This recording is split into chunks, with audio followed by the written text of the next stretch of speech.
Hello everyone, आज मैं आपके सामने जो लेकर आई हूँ वो टॉपिक है क्या केमिकल प्रॉपर्टीज ऑफ बेसिस। मतलब इससे पहले जो डिटेल वीडियो मैं आपको समझा चुकी हूँ वो क्या समझा चुकी हूँ, एसिड क्या होते हैं, बेसिस क्या होते हैं, इंडिकेटर क्यों यूज़ किए जाते हैं and then chemical properties of acid.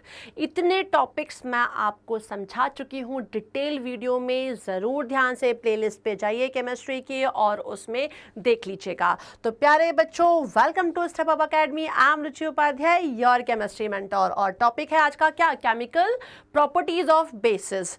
मतलब एसिड के तो आपने प्रॉपर्टीज देखी थी कि क्या एसिड मेटल से रिएक्शन करता है, तो हमने देखा था हाँ भाई एसिड तो मेटल से रिएक्शन कर रहा था और हाइड्रोजन गैस प्रोड्यूस हो रहा था। इसका मतलब हमें अच्छे तरीके से चीजें क्लियर हुई कि भाई एसिड तो मेटल में रखना ही नहीं चाहिए क्योंकि वो हमारे लिए क्या हो सकता है, खतरनाक साबित हो सकता है। Same with organic acid also. यदि आप घर में दही वही जमाते हो ना भाई, तो दही को कोशिश करिए कि मेटल के बाउल में जमाने की कोशिश ना करें और ना ही मेटल के बाउल में उसको रखें, ठीक है ना।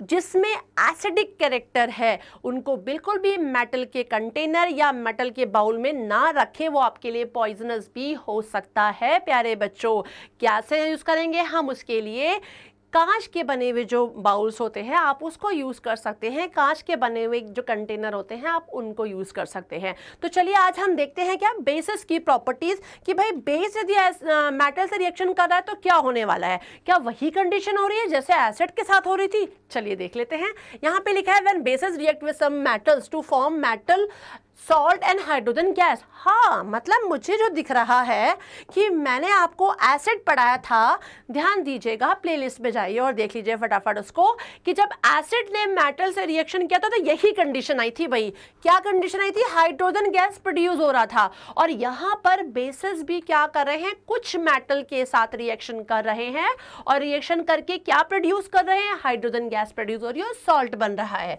तो यहाँ पे देखिए स्ट्रॉन्ग बेस में क्या है, NaOH है जो कि जिंक मेटल के साथ रिएक्शन कर रहा है और क्या बनाया है, सोडियम जिंकेट बना रहा है, that is Na2ZnO2 plus hydrogen gas produce हो रही है। बच्चों क्या प्रोड्यूस हो रही है, हाइड्रोजन गैस प्रोड्यूस हो रही है और सॉल्ट बन रहा है सोडियम जिंकेट।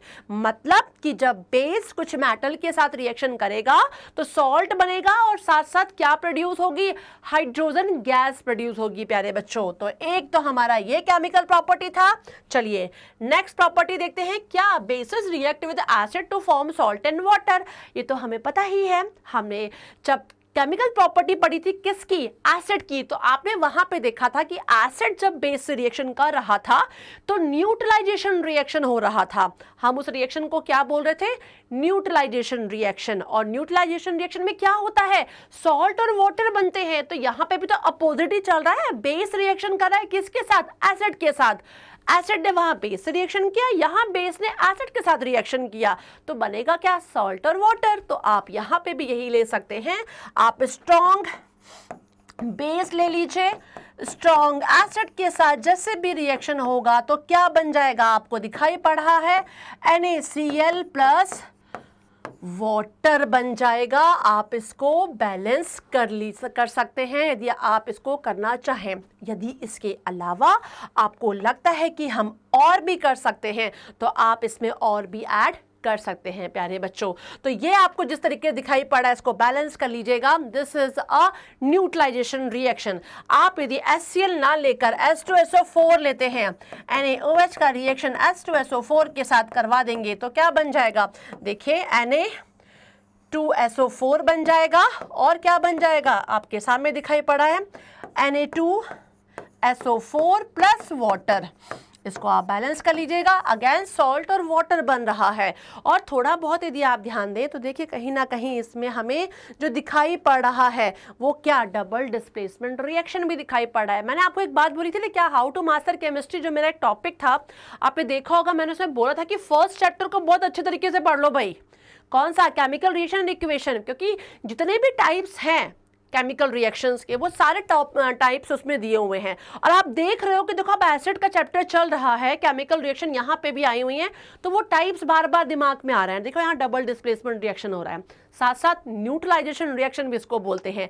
तो देखिए आपने जो पढ़े होंगे ना बच्चों वो चीज, तो आपको फटाफट रिमाइंड होगा, यार मैडम तो ये तो यही है जो मैंने फर्स्ट चैप्टर में पढ़ा था, इसको तो ये रिएक्शन बोलते हैं। तो आपको यहाँ रटना नहीं पड़ेगा। जैसे मैंने क्या बोला, मैंने आपको बोला कि ये एक न्यूट्रलाइजेशन रिएक्शन है। क्या बोला मैंने आपको? Neutralisation reaction. तो आप बोलोगे ma'am what is neutralisation reaction? तो भाई फर्स्ट चैप्टर में जाइए, केमिकल रिएक्शन एंड इक्वेशन को ध्यान से पढ़ लीजिए, उसमें सारे टाइप्स दिए हुए हैं। उसमें मैंने न्यूट्रलाइजेशन रिएक्शन को भी एक्सप्लेन किया हुआ है कि वो क्या होते हैं। और डबल डिस्प्लेसमेंट रिएक्शन में न्यूट्रलाइजेशन रिएक्शन भी आता है। तो यहाँ पे आपको देखिए डबल डिस्प्लेसमेंट भी दिख रहा है, साथ साथ न्यूट्रलाइजेशन रिएक्शन भी दिख रहा है। दो आंसर हमें मिल रहे हैं और दो टाइप से यहाँ पता चल रहे हैं। तो फर्स्ट चैप्टर ढंग से क्लियर है, तो हर चैप्टर के रिएक्शन हमें क्लियर हो ही जाने हैं। तो आपने सेकंड जो प्रॉपर्टी देखी, क्या देखी बेस की, कि बेस जब एसिड से रिएक्शन करता है तो सॉल्ट एंड वाटर बनाता है, मतलब न्यूट्रलाइजेशन रिएक्शन हो रहा है। अब यहाँ पे लिखा है when acid and base combine then the real neutralisation reaction occur due to the combination of, हमें पता ही है, ये तो सिंपल सी बात है, ये आप पढ़ चुके हैं कि जब हाइड्रोजन आयन और हाइड्रोक्साइड आयन, मतलब कि कहीं ना कहीं ये दिख रहा है आपको क्या है, यहाँ हाइड्रोक्साइड आयन लिखा है बच्चों, ये हाइड्रोक्साइड आयन नहीं है, दिस इज हाइड्रोजन आयन और ये हाइड्रोक्साइड आयन है, आपस में जब मिलते हैं तो न्यूट्रलाइजेशन रिएक्शन होता है और वाटर बनता है आपका। ठीक है, तो रियल फॉर्म में देखा जाए तो यही रियलिटी है कि क्या, कि when an acid and a base combine, तो अब क्या होगा, एक रियल न्यूट्रलाइजेशन रिएक्शन अकर होता है। ठीक है ना, और ये होने के बाद देखो ये कॉम्बिनेशन रिएक्शन भी दिख रहा है। कॉम्बिनेशन तो पता होगा, नहीं पता तो फिर जाओ फर्स्ट चैप्टर में, फर्स्ट चैप्टर के टाइप्स में एक नाम था क्या, कॉम्बिनेशन रिएक्शन, तो ये भी आपको क्लियर हो जाएगा। तो आपने ये देखा। अब एक एग्जाम्पल और है, property when base react with non metal oxide. बच्चों यदि अच्छे तरीके से याद हो तो मैंने फर्स्ट चैप्टर में पढ़ा था एक मेटल ऑक्साइड, और यहां बात कर रहे हैं नॉन मेटल ऑक्साइड। किसकी बात कर रहे हैं? नॉन मेटल ऑक्साइड की। तो मेटल ऑक्साइड जो बच्चों होते हैं वो बेसिक नेचर के होते हैं। क्या होते हैं? बेसिक नेचर के होते हैं। और जो नॉन मेटल ऑक्साइड है बच्चों वो एसिडिक नेचर का होता है। कैसा होता है? एसिडिक नेचर का। तो यहां पर बेस किसके साथ रिएक्शन कर रहे हैं? Non metal oxide. इसका मतलब ये क्या है? ये एसिडिक है, और एसिडिक मतलब एसिड और बेस आपस में रिएक्शन करके क्या बना रहे हैं? सॉल्ट और वाटर ही तो बना रहे हैं, फिर से सॉल्ट वाटर बन जाएगा। तो यहाँ पे भी यही हो रहा है। देखिए कैल्शियम हाइड्रोक्साइड लिया जो कि एक बेस है, और यहाँ पे देखिए नॉन मेटल ऑक्साइड में कार्बन डाइऑक्साइड है जो कि क्या है, ये क्या शो कर रहा है? ये शो कर रहा है कि ये एसिडिक नेचर का है। एसिडिक नेचर का कार्बन डाइऑक्साइड जिसको बोला गया, क्योंकि यहाँ पे हमने बोला ये मेटल क्या है, ये नॉन मेटल ऑक्साइड है, और नॉन मेटल ऑक्साइड बच्चों क्या होते हैं? एसिडिक नेचर के होते हैं। तो ये नॉन मेटल ऑक्साइड जब बेस से रिएक्शन करेगा, मतलब कि बेस जब एसिड से रिएक्शन करेगा, तो हमें तो पता ही है न्यूट्रलाइजेशन रिएक्शन जिसको हम बोलते हैं, एक तरीके से क्या हो रहा है? सॉल्ट बन रहा है और बनेगा क्या? पानी। तो यहाँ पे देखिए यही चीज हुई है बच्चों, सॉल्ट बना और क्या बन गया? वाटर बन गया। कैल्शियम कार्बोनेट दिख रहा है और साथ साथ आपको क्या दिख रहा है? पानी दिख रहा है। तो ये हमारी कुछ रिएक्शंस थी जो क्या थी, बहुत शॉर्ट में थी और केमिकल प्रॉपर्टीज ऑफ बेसिस में आती हैं। तो ये जरूर ध्यान से पढ़ लीजिएगा। 4 पॉइंट्स में ही है और बहुत ही सिंपल है। आपको सिर्फ सब में कंफ्यूजन कहीं नहीं होने वाला है। एसिड का बेस का एसिड से रिएक्शन करवाओगे तो भाई सॉल्ट एंड वाटर मतलब न्यूट्रलाइजेशन रिएक्शन होगा। ये दोनों में कॉमन है रिएक्शन। एक रिएक्शन और कॉमन थी, वहां एसिड ने मेटल से रिएक्शन किया था और सॉल्ट और हाइड्रोजन गैस प्रोड्यूस हुई थी, और यहाँ पे भी सम मेटल्स ने किससे रिएक्शन किया? बेसिस से रिएक्शन किया और क्या बनाया? वही चीज बनाया, सॉल्ट और हाइड्रोजन गैस क्या हुई? प्रोड्यूस हुई बच्चों। तो ये तो आपके कॉमन हो गए।